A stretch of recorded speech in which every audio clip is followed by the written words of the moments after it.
Shalom, it's Rabbi Rudin with reason number 7 of the 10 reasons that Saadia Gaon, Rabbi Saadia Gaon, gives to blow the shofar. It's a very strange one, very hard to access for, I think, people in the 21st century.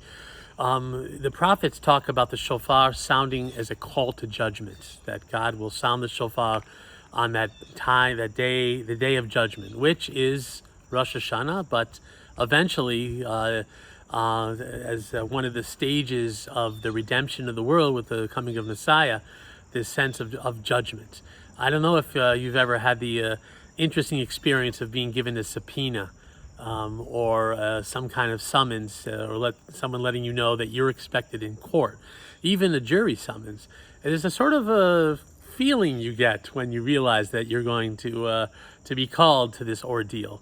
And maybe that's what the shofar is supposed to be inspiring in this. The question is why? What is the what's the spiritual purpose of this feeling of being called to judgment? How does it help us?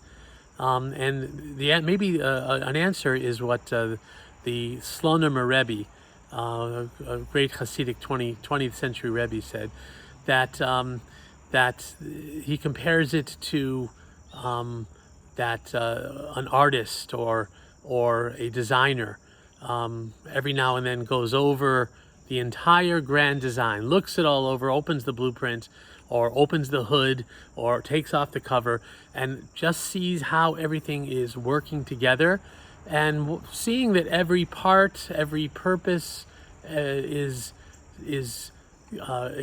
absorbing energy from where it needs to absorb energy and giving energy to where it needs to give energy.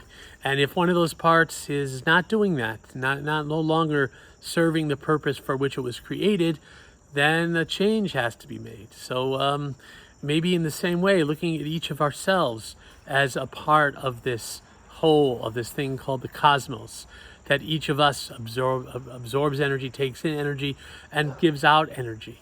And we ask ourselves, where am I? What is feeding me? And what am I giving energy to? What am I receiving from? And where am I passing on the benefit of who I am? And maybe that is the purpose of being called to judgment, to evaluate, what is my role in this whole thing? What am I doing? What is my, not in a metaphorical sense, what is my purpose, but more in a very practical sense, where am I giving my energy to? And are these things that really reflect what my heart tells me and my truest self? So let's think about that call to accountability as we sound the shofar.